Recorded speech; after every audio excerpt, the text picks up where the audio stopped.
नमस्कार। हर संदेश के इस अंक में आपका स्वागत है। मैं विनय जोशी।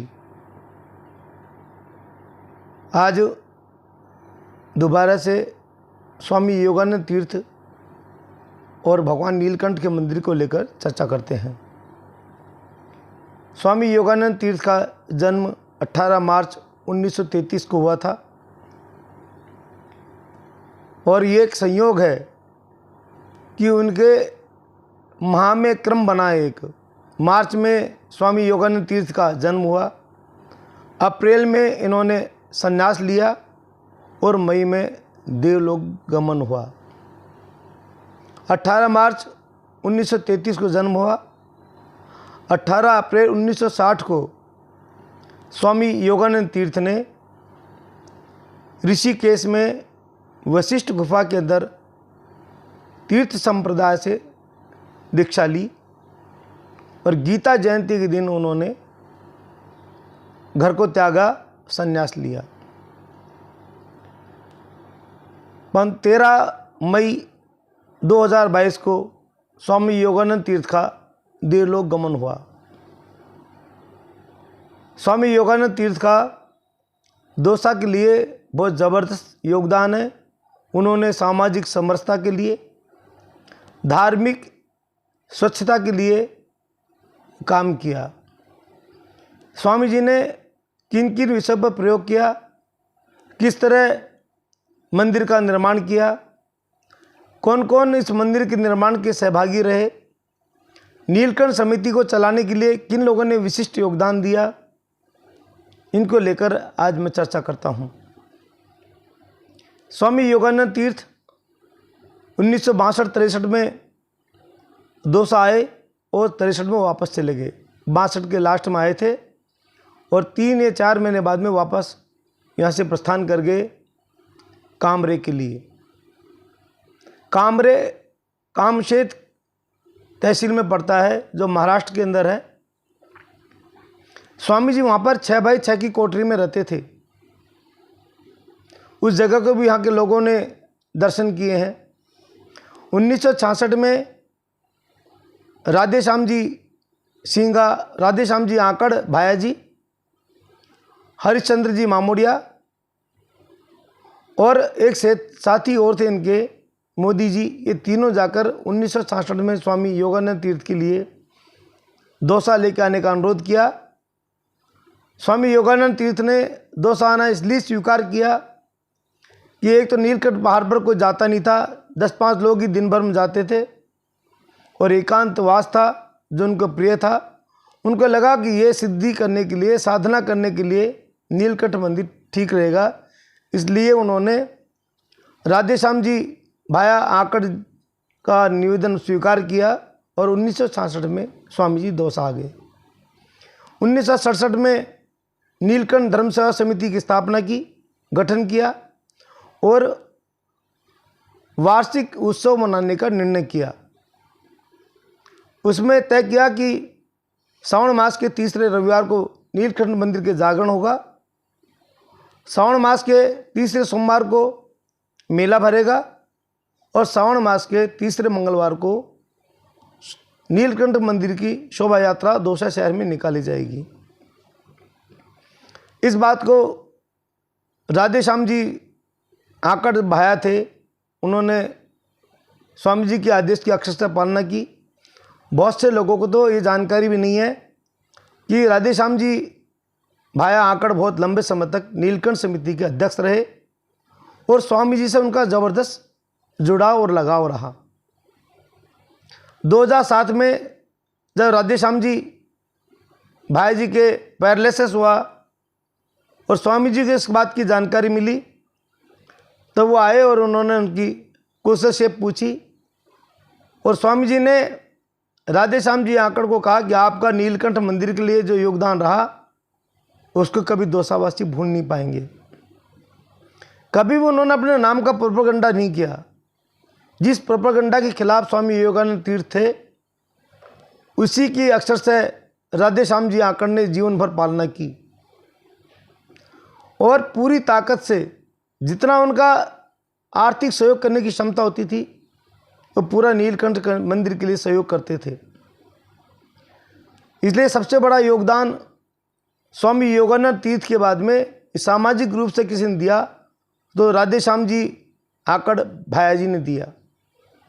उनके साथ सहयोगी रहते थे हरनाथ जी मिस्त्री, जिनकी गांधी चौक में सिलाई मशीन रिपेयरिंग करने की दुकान थी। नीलकंठ समिति के लंबे वर्षों तक वो कोषाध्यक्ष रहे। लगभग 1967 से लेकर 2000 तक वो नीलकंठ समिति के कोषाध्यक्ष थे। शायद 1998 तक रहे हैं। बहुत लंबा पीरियड था उनका कोषाध्यक्ष रहने का। उन दिनों में नीलकंठ मंदिर पर जो भी पैसा आता थे वो डोसा नीचे लेकर आकर शहर में लाते थे और अपने घर पे ही रखते थे। नीलकंठ मंदिर का निर्माण हुआ, उसकी मैं प्रारंभिक बात पहले कह चुका हूँ, उसको दोहराने की जरूरत नहीं समझता। लेकिन किस ढंग से मंदिर को बनाया गया, क्या रूपरेखा बनाई गई और किस स्वच्छता के साथ मंदिर बनाया गया, इसका एक उदाहरण देना चाहता हूँ, बताना चाहता हूँ। इस मंदिर में आप गौर से देखोगे, नीलकंठ मंदिर को गौर से देखने के और दर्शन करने के बाद में भारत के किसी भी मंदिर में आप चले जाएं तो एक कलाकृति जरूर ऐसी होगी जो नीलकंठ मंदिर में आपको मिलेगी। चाहे आप जैन धर्म के मंदिर में जाओ, आप चाहे बौद्ध धर्म के मंदिर में जाओ या सनातन धर्म के मंदिर में, किसी भी मंदिर में चले जाएं आप, ऊपर से लेकर नीचे तक आपको एक कलाकृति ऐसी मिलेगी जो हर मंदिर में मिलेगी। स्वामी योगानंद तीर्थ ने सैकड़ों मंदिरों की निर्माण का संकलन करके उनमें से हर चीज़, एक एक चीज़ इस मंदिर में निकाल कर लगाई है। और इस मंदिर को नागर शैली में बनाया गया है। नागर शैली का जो मंदिर होता है उसके सभी कोण समान होते हैं, सभी कोणों की आकृति समान है। इसलिए नीलकंठ मंदिर का जो शिखर है वो पूरी आकृति उनकी समान रूप से है। दूर से देखने पर ये मंदिर का आकार आपको रथनुमा दिखेगा। जो रथ होता है उसी तरह का इस मंदिर का आकार है दूर से देखने पर आपको। और नागर शैली के जो मंदिर होते हैं उनकी आकृति इसी तरह की होती है। तो स्वामी योगानंद तीर्थ ने नागर शैली का इसमें उपयोग किया। श्रीवास्तव जी जो इसके डायरेक्टर थे, इंजीनियर थे, जो स्वामी जी के अनन्य भक्त भी थे, उन्होंने इस मंदिर पर बहुत ज़बरदस्त योगदान किया। मंदिर निर्माण के लिए जो पत्थर गढ़कर आए वो सब सिकंदरा से गढ़ के आए। उनका पहले नीचे गांधी चौक में पत्थरों को लोगों को देखने के लिए रखा गया। पूरे पत्थर जन सहयोग से ऊपर पहुँचे, उसमें किसी भी तरह का कोई मजदूरी नहीं लगी, जिसमें सामान पहुंचाने में, मंदिर निर्माण के सामान पहुंचाने में छोटी दौसा के लोगों का ज़बरदस्त योगदान रहा। चाहे सीमेंट हो, चाहे लोहा हो या पत्थर हो। और उसके बाद में किरण दत्त शर्मा जो रामकृष्ण जोशी स्कूल में व्याख्याता थे, उनका भी ज़बरदस्त योगदान रहा है। जब भी स्वामी जी कहते थे कि भाई ईंट पहुंचानी है तो विद्यालय के बच्चों को लाते थे और बच्चों के द्वारा नीलकंठ मंदिर पर ईंट है, बजरी है, छोटे पत्थर हैं जो बच्चे उठा सकते थे, उनका ज़बरदस्त योगदान इसमें रहा। वो बच्चे भी धन्यवाद के पात्र हैं जिन्होंने अपना श्रम देकर नीलकंठ मंदिर को निर्माण किया। आज तो वो भी खुद भी प्रौढ़ अवस्था में पहुंच गए होंगे, जो उस समय बच्चे 12वीं 13वीं में पढ़ते होंगे। उनका भी गर्व होता होगा कि इस मंदिर में हमारा निर्माण में योगदान है, शारीरिक श्रम हमारा लगा हुआ है। मंदिर के में जो रसीद काटी गई वो बहुत पवित्रता के साथ और साधना के साथ काटी गई। एक घटना मैं आपको कहता हूँ, छोटी दौसा के पास कुमार मोहल्ले की। रसीद काटने के लिए, चंदा लेने के लिए स्वामी जी हर घर में गए थे अपनी टीम के साथ में, क्योंकि स्वामी जी तो पैसे को छूते नहीं थे। स्वामी जी पैसा को किसी से कहते भी नहीं थे, केवल साथ चलते थे नीलकंठ समिति के लोगों का मनोबल बनाने के लिए। तो समय रसीद काटते हुए लोग जा रहे थे, पीछे से एक महिला ने आवाज़ दिया नीलकंठ समिति के लोगों को, अजी भाई सुनो, मेरी भी पैसे, मेरी राशि ले लो, मेरे भी पैसे जमा कर लो मंदिर के लिए। कुमार जाति की महिला थी, कुमार, उसने पल्ले में से निकाल कर 25 पैसे नीलकंठ समिति के लिए देने के लिए कहा। जो व्यक्ति रसीद काट रहे थे, मैं उनका नाम नहीं लेना चाहता, उन्होंने कहा कि 25 पैसे की रसीद नहीं कटती, ये कोई चंदे के लिए रसीद होती है कि 25 पैसे की भी। ये बात स्वामी जी ने सुन ली। स्वामी जी ने मुड़ के देखा, वो रसीद काटने वाले पूछा क्या बात हो गई। उनका महाराज ये 25 पैसे नीलकंठ जी के मंदिर के लिए दे रही है। तो स्वामी जी का बेटा इसकी भावना देखो ना, आप पल्ले में बंधे हुए 25 पैसे दे रही है। ये 25,000 से बड़े हैं। माता जी ये आपकी बहुत बढ़िया योगदान है इस मंदिर के लिए। ये कह के स्वामी जी ने उस महिला का उत्साह बढ़ाया। महिला पैरों में पड़ गई कि महाराज मेरे भाई यही थे। इस पवित्रता के साथ स्वामी जी ने मंदिर का निर्माण किया। इसलिए उन्होंने इस बात पर हमेशा जोर दिया कि कभी भी मंदिर का संस्था का रजिस्ट्रेशन नहीं होना चाहिए, सरकारीकरण नहीं होना चाहिए। उनकी ये भी मान्यता थी परकोटे के अंदर, नीलकंठ मंदिर का जो परकोटा उसके अंदर कभी कोई सरकारी पैसा नहीं लगे, क्योंकि ये मंदिर जन सहयोग से बना हुआ है। दूसरा उदाहरण देता हूँ, जयपुर के एक व्यापारी आए। मंदिर के काम चलने के दौरान उन्होंने कहा महाराज मैं 51,000 रुपये देना चाहता हूँ। आपको शायद जानकारी नहीं होगी, पूरे मंदिर में निर्माण में शुरू से लेकर आखिरी तक 3,80,000 रुपये लगे थे। पूरे मंदिर के निर्माण में जो खर्चा आया वो 3,80,000 रुपये थे। ज्वेलरी किसी एक दानदाता ने दी थी, आगे का दरवाज़ा किसी एक दानदाता ने बनवाया था, पीछे वाला जो मेन गेट है वो किसी अन्य दानदाता ने बनवाया था। उसके अलावा जो चंदा से कलेक्शन हुआ पूरी दौसा से, वो 3 बार में कलेक्शन किया और पूरा कलेक्शन 3,80,000 रुपये का हुआ था। तो जयपुर से जो दानदाता आए मुस्लिम धर्म से थे, उन्होंने कहा महाराज मैं इसमें 51,000 रुपये का सहयोग देना चाहता हूँ। उस समय समिति के लोग भी बैठे हुए थे स्वामी जी के पीछे के आश्रम में। तो सब लोग बोले चकित हो गए कि वो बहुत बड़ी राशि मिल जाएगी 51,000 रुपये, अब तो अपना मंदिर बनाने का काम बहुत आसान हो जाएगा, कलेक्शन कम करना पड़ेगा। इस तरह के लोगों के मन में भावना आई। स्वामी जी ने उन व्यक्ति से पूछा बेटा आप 51,000 रुपये दोगे, आपका धंधा क्या है, क्या काम करते हो आप? तो उन्होंने कहा स्वामी जी मेरे पास जयपुर में शराब का ठेका है। स्वामी जी के नहीं बेटा, शराब का पैसा मंदिर में नहीं चढ़ेगा। बेटा तुम्हारे लिए तो व्यापार है, भगवान नीलकंठ को व्यापार नहीं करता, लेकिन उस शराब पीने से बहुत घरों की बर्बादी होती है, इसलिए बर्बादी हुआ घर के पैसा इस मंदिर में नहीं लगना चाहिए। आपके पास में और कोई इनकम का साधन हो तो बता दें। तो जो सज्जन थे नीलकंठ समिति में पैसा देना चाहते थे, मंदिर निर्माण में पैसा देना चाहते थे, उन्होंने कहा महाराज मेरे पास 22 दुकानों का किराया आता है, उस किराए में से मैं पैसा दे दूं। तो स्वामी जी ने कहा बेटा ये दुकान आपने किस पैसे से बनाई? उसने कहा महाराज जो दारू के ठेके से मैं इनकम जो करता था उससे मैंने दुकान बनाई है। स्वामी जी ने वो पैसे लेने की मना कर दी। नहीं बेटा वो पैसा भी शराब से आए पैसे, दुकान बनी यही का पैसा है, इसलिए जो काम में लोगों का दिल दुखता हो ऐसा काम का पैसा इस मंदिर में नहीं लगना चाहिए। तो उसने कहा महाराज मेरी माँ की 150 रुपये पेंशन आती है, उसमें से पैसा दे सकता हूँ? स्वामी जी ने कहा हाँ ये आप दे सकते हो। जो आदमी 51,000 रुपये देना चाहता था उसने 50 रुपये दिए, जयपुर से अपनी माँ की खाते में से निकला के और फिर पैसे दिए, और उसने कहा कि मैंने मेरे जीवन में ऐसा संत कहीं नहीं देखा। जिस श्रद्धा जिस ईमानदारी के साथ ये मंदिर बना है ये अपना आप में मिसाल है। इस बात के लिए कभी ध्यान नहीं दिया गया कि मंदिर को विशाल बना जाए, इस बात पर ध्यान दिया गया कि मंदिर की पवित्रता का पैसा मंदिर में लगे। जो आदमी 51,000 देता था उसकी 50 रुपये की रसीद कटी और उसने ये कहा महाराज आज मुझे ऐसा लग रहा है कि मैं 50 लाख रुपए दे रहा हूँ, और जो मैं अपना आप को अरबपति समझ रहा था मुझे आज लगा कि मैं दुनिया का सबसे गरीब आदमी हूँ। ये थे स्वामी योगानंद तीर्थ, उनके आदर्श।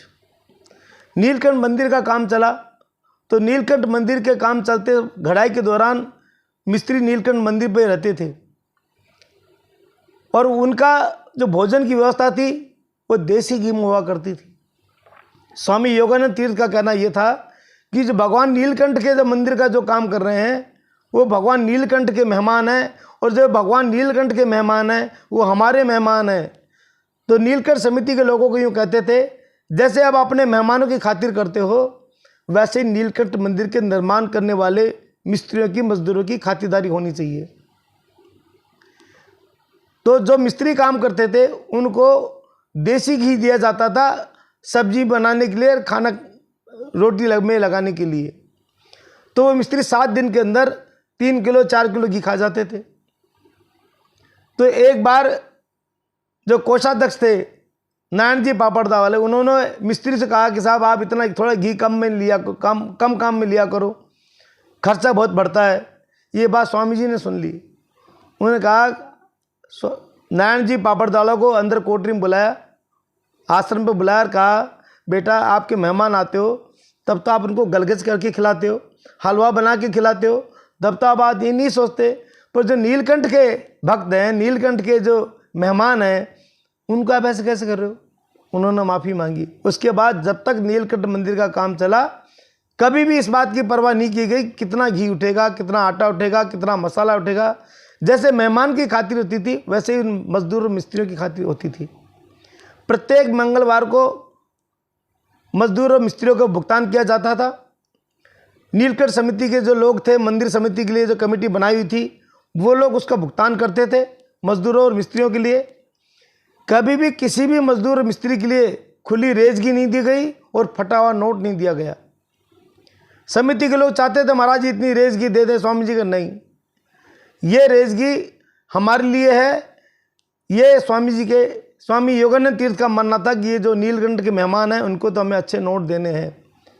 तो पूरे पैसे उनको नोटों में, अच्छे नोटों में दिए जाते थे जैसे वो चाहते थे। कभी भी किसी को सिक्के और रेजगी नहीं दी गई। कभी मंदिर परकोटे के अंदर सरकारी पैसा का उपयोग नहीं किया गया। कभी स्वामी योगानंद तीर्थ जब तक रहे यहाँ 89 तक, 1989 तक, तब तक मंदिर के अंदर कोई सरकारी लाइट नहीं जलाई गई। जो भी लाइट जलती थी वो मंदिर समिति के पैसे से जलती थी। नीलकंठ समिति पर वायरलेस लगाने के लिए पुलिस ने कहा 1984 में, स्वामी जी ने उसकी अनुमति दी। बाद में उसका विरोध हुआ, लेकिन स्वामी जी ने कहा कि भाई यहाँ लोग कोई आते नहीं है, कम से कम ये वायरलेस सेट वाले रहेंगे, पुलिस वाले हमेशा ड्यूटी देंगे तो यहाँ मंदिर की सुरक्षा रहेगी।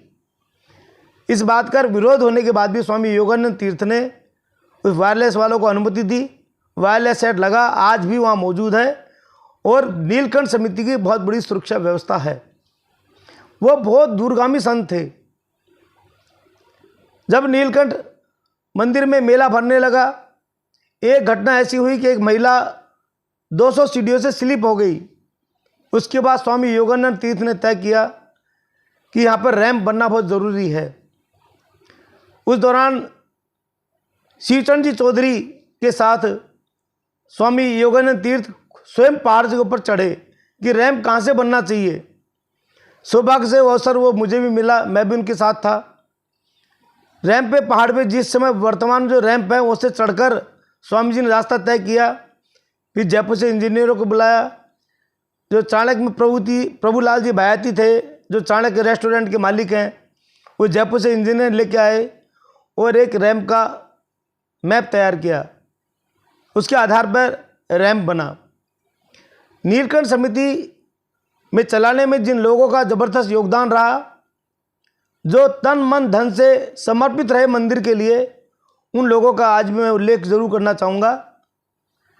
राधे श्याम जी आकड़ भाया जी, जिनका मैं बहुत वर्णन कर चुका हूँ, उनका ज़बरदस्त इस नीलकंठ समिति में योगदान था। उसके अलावा हरनाथ जी मिस्त्री बहुत लंबे समय तक नीलकंठ समिति के कोषाध्यक्ष रहे। अब तक के नीलकंठ समिति के इतिहास में सबसे लंबा कार्यकाल पर कोई कोषाध्यक्ष रहे हैं तो हरनाथ जी मिस्त्री हैं, जिनकी गांधी चौक में सिलाई मशीन की रिपेयरिंग की दुकान थी और आज भी उनके सुपुत्र सतीश जी मिस्त्री उसी जगह पर रहते हैं जहां हरनाथ जी मिस्त्री दुकान किया करते थे। उनकी दुकान वाचनालय के सामने थी। राधे श्याम जी सिंघा, कैलाश चंद्र जी तिवारी एडवोकेट, बाबूलाल जी पटेल, चित्रमल जी शर्मा बना नाका बाबू, ओम प्रकाश जी पहलवान, ओम प्रकाश जी जायसवाल, बनवारी लाल जी राय जो पार्षद रहे हैं पहले, अजय जी बटवाल, कमलेश त्रिवेदी, रोशन जोशी, जितेंद्र तिवारी जो कैलाश जी तिवारी के सुपुत्र हैं, ये इन सहित अनेक लोग अध्यक्ष पद की शोभा कर चुके हैं और अध्यक्ष पद को निभा चुके हैं। कोषाध्यक्ष के रूप में हरनाथ जी मिस्त्री के बाद में रतन जी चौधरी को जिम्मेदारी दी गई। वर्षों तक उन्होंने भी इस जिम्मेदारी को निभाया। ओम जी खोटेटा, जिनको ओम जी खोटेटा चीनी के नाम से जानते थे, वो भी बहुत लंबे समय तक इनके कोषाध्यक्ष रहे। सुरेश जी जायसवाल भी नीलकंठ समिति के कोषाध्यक्ष रहे। अनेक लोग ऐसे हैं जिन्होंने नीलकंठ समिति के लिए अपना तन मन और धन दिया। बहुत सभी लोगों का नाम तो अभी नहीं ले सकता। अगले अंक में ये बताने की कोशिश करूंगा कि किस तरह नीलकंठ मंदिर के निर्माण में लोगों ने सहयोग किया, किस तरह इस विरासत को लोगों ने आगे बढ़ाया और स्वामी योगानंद तीर्थ का दौसा में क्या योगदान रहा। आपको ये वीडियो अच्छा लगे तो लाइक करें, शेयर करें, सब्सक्राइब करें। धन्यवाद, नमस्कार।